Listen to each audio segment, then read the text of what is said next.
What's going on, everybody? ChromeOnRust here. We are here to talk about the Experienced Barbarian, the ZDPS, Leech, whatever you want to call it. It goes by many names. The Support Barb. What exactly does it provide for you and your group? That's the things that we're going to be going over. The gear, the skills, all that, so you'll be able to run it for yourself. So what exactly is the ZDPS Barbarian? Well, it is one that provides your group with as much bonus experience gear as possible, because you're just trying to speed rift through greater rifts as fast as you can to get those Paragon points. Once again, as fast as you can. So how we are doing this, we are going to be using, as I said, as much bonus experience gear that we can. You're going to be wanting to use cane set. I prefer to use the gloves and the pants. And then you're also going to be wanting to use the born set, which is going to be the shoulders and the chest.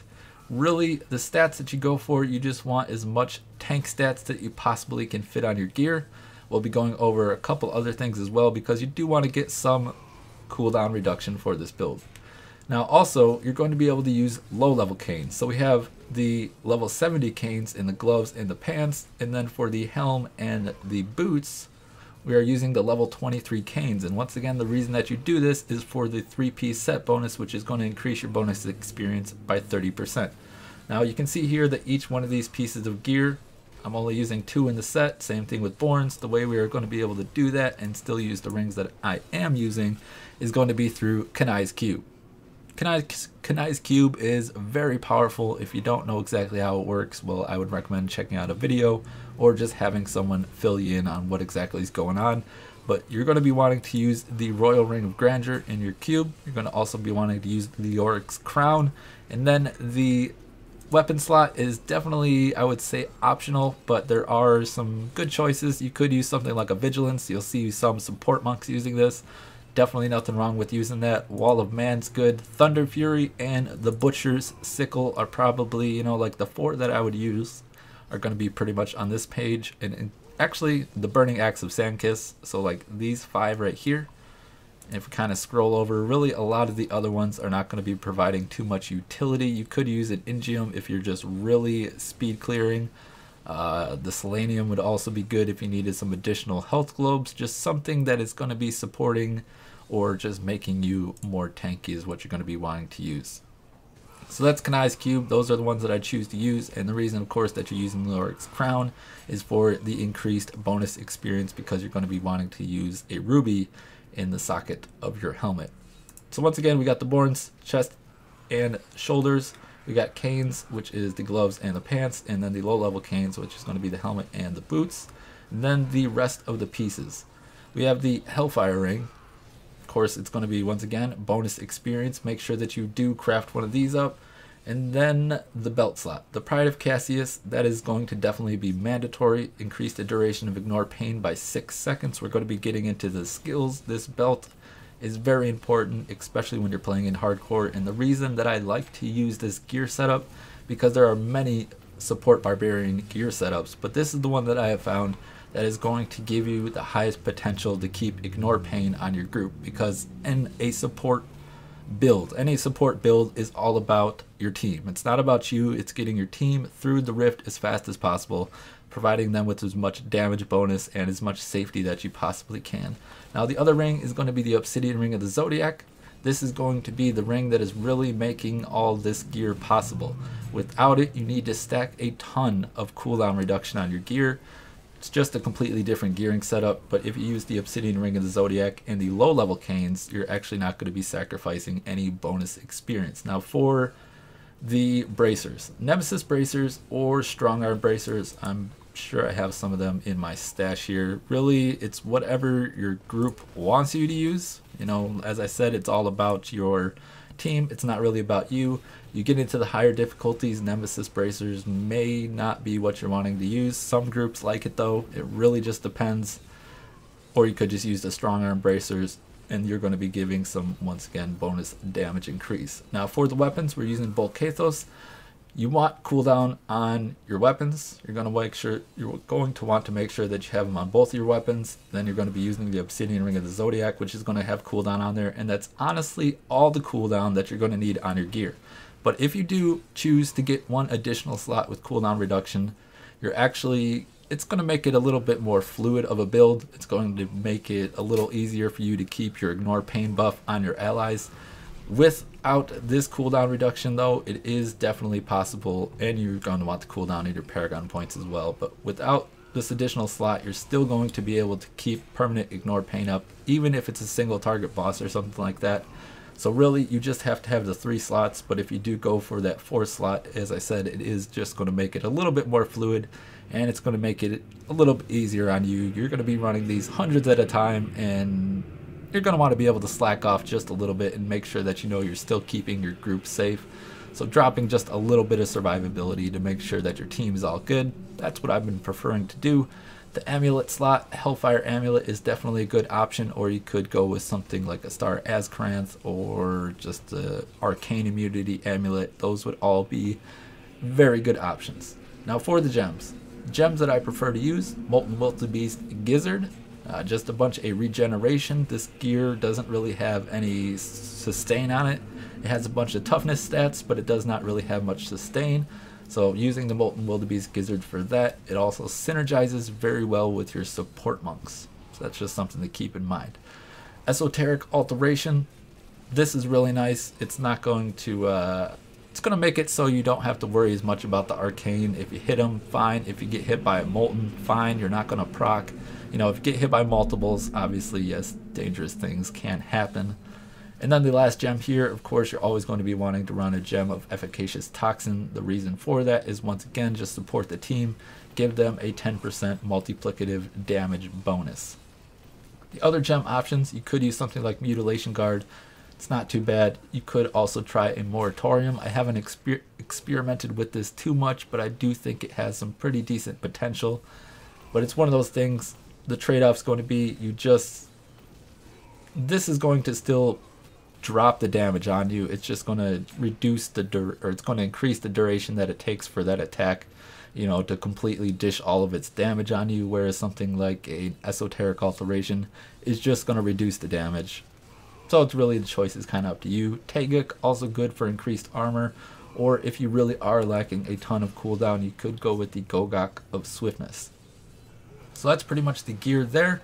There are some different setups, like this is hardcore safe. I run this in 60s and higher, but let's say you want to start pushing into the high 60s and you want to still make sure you're safe, but you don't want to drop all of your experience gear. There are going to be some things that you're going to be able to fine-tune to change up your build a little bit. Like what I like to do in this case, if I want to get a little bit more tanky, I'm trying to run the higher 60s, want to make sure I'm safe and I'm not proccing all the time and slowing down the runs. I would then throw on like a Leoric's Crown. I would also throw on the Ice Climbers, and then I would also throw on a string of ears. Now I went from around 64 million toughness up to around 103. I believe it was around 64, somewhere in there. Let's throw all this back on, and you can see I'm at 60 million toughness. So gaining over 40 million toughness, just swapping out a few pieces of gear, and I'm only losing then 30% bonus experience. Nothing has changed. I just got a lot tankier. When you do that though, you're going to want to go back to your Kanai's Cube. You're going to want to take off the crown buff, because we are going to need to be using that belt, the Pride of Cassius. Throw that on, and then really you're just all set there. You just make the Pride of Cassius swap from the Leoric's Crown. You drop 30% bonus experience, but as you saw, I gained like 40 million toughness, and that's going to progress you even higher into the GRs, making sure that you still have a decent amount of bonus experience gear on your character. Because really, who wants to drop it? It's all about the XP, definitely. So what do we got left? We have skills and we have Paragon points. So we're going to jump into the skills. This is really going to be what your support Barbarian is all about, and the type of things that you're going to be providing your group with. Ignore Pain with Mob Rule. This is the reason that we are using that belt that I was talking about, the Pride of Cassius. Allies within 50 yards are also going to benefit from the Ignore Pain buff. In 2.3, the belt buff from the Pride of Cassius also applies to the Mob Rule, so your allies are going to be getting that 6-second increased duration. So it's going to bump this up to 11 seconds. And with our Obsidian Ring of the Zodiac and the cooldown that we have from our weapons, we are going to be able to provide our group with permanent 50% damage reduction. Now this is something that you really want to, at least in hardcore. In softcore maybe it's not as much of an issue, but really It is. You don't want your group to die. When they die, even in softcore, it's going to slow down the runs. In hardcore, it's pretty much mandatory, and this is the reason that I run this setup this way, is using the baby canes or whatever when we use our low level gear. I heard about this from some people that I was running a group with the other night. They were like, hey, you really should just be using low level canes and not running full cooldown, a full cooldown setup. And after running it and trying it, it's totally, in my opinion, the way to go. You do drop the survivability, but you're just making sure that the ignore pain duration never drops throughout that entire rift. Now, Warcry, really the ruin that you choose is going to depend on how many barbarians you have in your group. Hardened Wrath, Invigorate, Veteran's Warning, or Impunity are all going to be good choices. Charge, I definitely just wouldn't even bother with. Rend with Mutilate, this is going to be a 10% additive damage bonus for your allies. It's also going to be affecting the enemies by chilling them. So that's going to be nice for proccing people's Bane of the Traps. Threatening Shout, Falter, just another 25% increased damage bonus. This is once again additive. Wind Shear, this is going to be how we move around and we're able to move through mobs, and really this is our support skill, the one that is not helping our allies in any way. This is a total selfish skill here that you have to use when you're running a Whirlwind support Barbarian. And then Ancient Spear with Rage Flip. There are two options. There's Harpoon. Add a chain to the spear that is going to drag all enemies hit back to you and slow them by 60%. Or you could use Rage Flip, which in my opinion, hands down, is the absolute best ruin. Harpoon does have its advantages in some instances, but Rage Flip I just think pretty much takes the cake. It's going to allow you to throw the mobs further than you are with Harpoon, because it's going to throw them behind you instead of with Harpoon, whereas it's just going to pull the mobs to you. Really, I guess it's going to depend on your playstyle, but Rage Flip I do just feel provides more utility. Now for the passives here. I have Superstition on my amulet. These four passives, Nerves of Steel, Superstition, Tough as Nails, as well as Relentless, are the four passives that I'd like for tanking. Now the problem with this build is, because we don't have a ton of cooldown reduction, we are going to need to find another way other than just through our Bolkathos weapons to generate us Fury, because we're going to be spamming our Ancient Spear a lot. Well, in that case, you are going to have to take out one of these toughness passives, and you're going to have to throw in Weapon Master. That's the reason why I like to use the Hellfire Amulet, is because I really like to use all four of the toughness passives that I had up there, and you're going to need to be using Weapon Master. You know, it's kind of questionable if you have to use this. It is going to help in certain situations, but if you feel and you don't have a Hellfire Amulet, you possibly could take off Weapon Master, but you're going to be wanting to make sure that you use Whirlwind with Wind Shear, so that way it's pretty much like what Weapon Master is going to be doing for you. Instead of giving you 2 Fury though, it's only going to be giving you 1 Fury. So that is the skills there. We will briefly go into the Paragon points. It's a really fun build to run. You just, as I said, you want to make sure that your Ignore Pain doesn't drop. You want to make sure that you're always throwing up your Threatening Shout, you're always rending, you're always making sure that your War Cry is applied, you're hooking monsters. You do all that and you're going to be a GG support Barbarian. The biggest thing though, making sure Ignore Pain doesn't drop. If your allies die, they're really going to hate you, especially if it's just because Ignore Pain dropped. So for the core points, you're going to always want to make sure that you max out your movement speed. Max Fury is not really something that you have to worry about. And then from there, you go Vitality. Offense, you'll go for cooldown first. And then all the other ones really don't matter. If you're using something like Blood Funnel, that additional crit chance on your Whirlwind will give you, we'll just pull it up here, Whirlwind with Blood Funnel, crit hits restore 1% of your maximum life. Running a support build, you're not going to have much crit, and so running something like Hurricane or Wind Shear is definitely my preferred route. Back to the Paragon points. So you could do the crit chance route, but cooldown always first. And attack speed will be providing you with a little bit more life per hit, a little bit more life per Fury spent. Crit hit damage really isn't going to be affecting this build in any way. And then for this tab, the defense, I go all res armor, then life percent, then life regeneration. Although You know, it's kind of one of those things where guys just pretty much hit 800 Paragon and they kind of take it for granted. They just have a system. Really, sometimes though, you might be needing life regeneration more if you're not like 800 Paragon and you really have to choose. You have no sustain.